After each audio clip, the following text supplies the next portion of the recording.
Okay, so rising from a 4-hour National Security Council meeting last week, Nigeria President Muhammadu Buhari once again issued fresh directives to security agencies to rescue all those in captivity across the country and advance the acquisition of intelligence. The National Security Advisor NSA, Babagana Munguno, disclosed that the president was not happy with the prevailing security situation and has remained a very sad man following deteriorating security in the land on account of the failure of the military and other agencies to tame the menace. And weighing in on the rising insecurity, former President Olusegun Obasanjo has said the creation of state police would be a better option than community policing. Joining us this morning is our Abuja Chief Bureau Officer, Amadin Uyi. Good morning, Amadin. So we're talking security matters. The NSA to the President, Babagana Munguno, spoke with newsmen and made mention of the President's charge to all security chiefs to do all they can and end insecurity. This isn't the first time we're hearing this. What makes this one so different? Really, I don't think there's going to be any difference because over the past how many years, how many months, we've heard the president reading the riot act to security chiefs, but nothing has changed. You know, the sad thing about Nigeria's security situation is that we have seen our security challenges metamorphose. We have seen it change over the past few years, but our approach has not changed. We are using a one-size-fits-all approach, which definitely is not working. You heard right now the former president of Nigeria, Olusegun Obasanjo, is now calling that, see, adopt a state police. We need to stop this insecurity problem. We need to challenge it headlong. So you see, everybody is now becoming more concerned because the crisis is escalating and it's how will I say, deteriorating. So what we have now is that we are seeing a situation where our security agencies cannot cope with a metamorphosing terrorists, bandits, Boko Haram, their strategies. Our security agencies cannot cope with it. So all hands must be on deck. Recently, there was an attack in Kogi, just beside the Federal Capital Territory. And ISWAP, which is known to be domiciled along the fringes of the Lake Chad, have claimed responsibility. So we have now seen that ISWAP has been able to plant a cell just beside the Federal Capital Territory. So it tells us that something needs to be done. But like I said, it's unfortunate we are not rejigging our approach to tackling this menace. All right, Amadin, the Abuja Kaduna train is mentioned by the National Security Advisor. Seems to be the final straw for the president as he utterly expressed his pain. I mean, you took a trip to the scene of the incident. Tell us, what was it like? It's sad because, you know, once upon a time, we used to tag these terrorists as bandits as ragtag. But when you saw the coordination for that approach, you know that it took extensive military planning.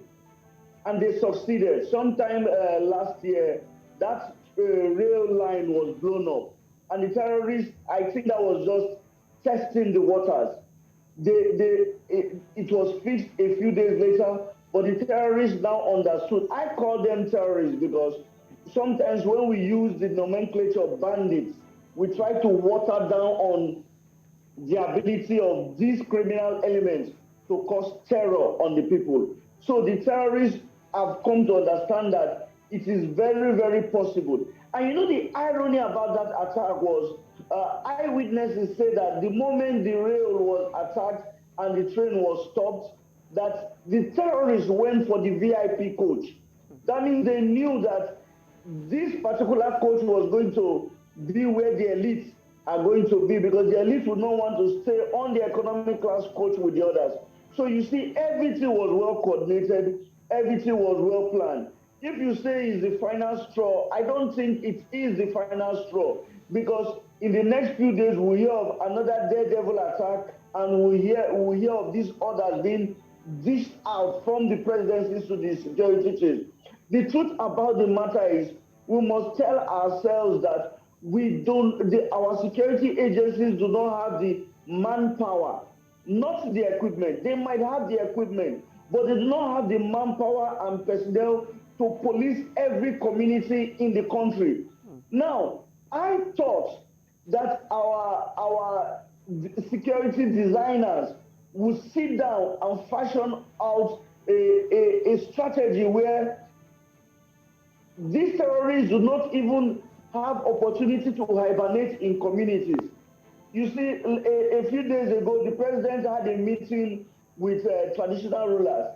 The State House called it an iftar dinner with traditional rulers. But unfortunately, if you listen to the president's tone, you watch his body language, you listen to his voice, you realize that this is a man that is tired and is helpless.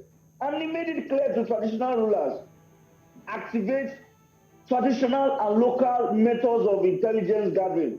But I want to go on and say it is not just activating traditional and local methods of intelligence gathering. If this intelligence is gathered, who responds to curb this threat before it becomes a problem? Because our security structure is centralized. Those on ground have to take orders from those in the states, while those in the states have to take orders from Abuja, which is not supposed to be the case. That is why the former president is now saying, activate state policing. We are seeing the issue with Amotekun in the southwest. Yeah. Though it's a regional security network, every keen watcher of the Amotekun security architecture will admit that security has improved in the southwest. This tells us that the centralization of our security architecture is not the way to go. Okay, Amadin. Centralization of our security architecture. Amadin, sorry to butt in here. You're talking about security, Amadin. Amadin, you're talking about security operatives. You talked about finding new strategies. Now, you was at the site. You talked about how gory the site was. You also talked about intelligence gathering. Can you tell us exactly? Because a lot of people will wonder that when this attack was going on, where exactly were security agencies? So how far is the security agency's barrack from where that incident actually occurred? No. Where I ended in the last time was I talked about the centralization of our security architecture. Now you must all boil this down. All these things, they exist in the same ecosystem. Why do I say so? If our security architecture is decentralized, by the time intelligence is gathered at the local or at the last phase, the rural, the bottom of the pyramid, because the security architecture is decentralized, what you now see is that it is easy to go after these terrorists, criminal elements, and bandits. But sometimes when it has to be a high-profile case, when Abuja has to dictate when to attack, who to attack, why to attack, and the reason for the attack, then there is a problem. Remember that when the Abuja-Kaduna train, the train was attacked, or rather, yes, the train was attacked. Remember that the governor of Kaduna State came out and threatened, saying that we know where these terrorists stay. We know where they hibernate. What the problem we have is that who gives the order to go after them? You know, it's just giving a very simple example. You have a snake in your pocket, and then you expect the snake not to bite you. And then you think that you have to take permission from maybe your father or your landlord to remove the snake. Then you should be ready to die. But if you have a system where there is a snake in your pocket, within your capacity, you can remove the snake. Then you try to remove the snake. If you don't have that capacity to be able to crush the snake, then you go for a higher authority and say, come to our aid and crush this snake. But when you now have to take permission to say, come and deal with this snake, then you in fact, you should be writing your will, because the snake will kill you before you can even get to the higher authority. That is the challenge of the Nigerian security architecture. That is the challenge of insecurity. These terrorists are not spirits. They do not live in the air. They live in communities. They take over communal lands, oppress those in the communities. But because the communities do not have the wherewithal to protect themselves and engage these terrorists even before they set up a base, what you now have is that the terrorists take over those communities. The community members are like ram for the slaughter. The terrorists hoist their flags and banners claiming that that territory belongs to them, and then it now needs a special military operation. So like I said, if the governor of Kaduna State can come out to say, our intelligence tells us the location of these terrorists, we know where they are, then the big question you should ask is that what is stopping security operatives from going after them? So the only way, which is what the former president has said, is just speaking a different language, but establishing the same point. Decentralize Nigeria's security architecture. Stop controlling it from Abuja.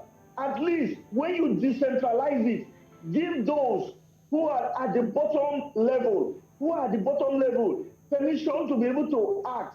Give them that power, that authority to be able to act, that they don't need to take excuse from Abuja to be able to act. Then in a situation, in a case where you have ungoverned spaces, let's have whatever you call it, state police, local government police, local militia, vigilante. Let's have at that level, let's have them dominate that area so that terrorists, criminal elements, kidnappers, bandits, or whatever you call it, will not have the opportunity to come and set up a base. Because once they establish a foothold, it becomes a problem to dislodge them from where they are. All right, Amadin Uyi, thank you so much for joining us this morning on Breakfast Central. Well, we've gotten some of the points raised here in this conversation, and hopefully we'll follow this through and find out what the results will be, especially after that meeting. Thank you so much for reaching us all the way from Abuja. Thank you very much.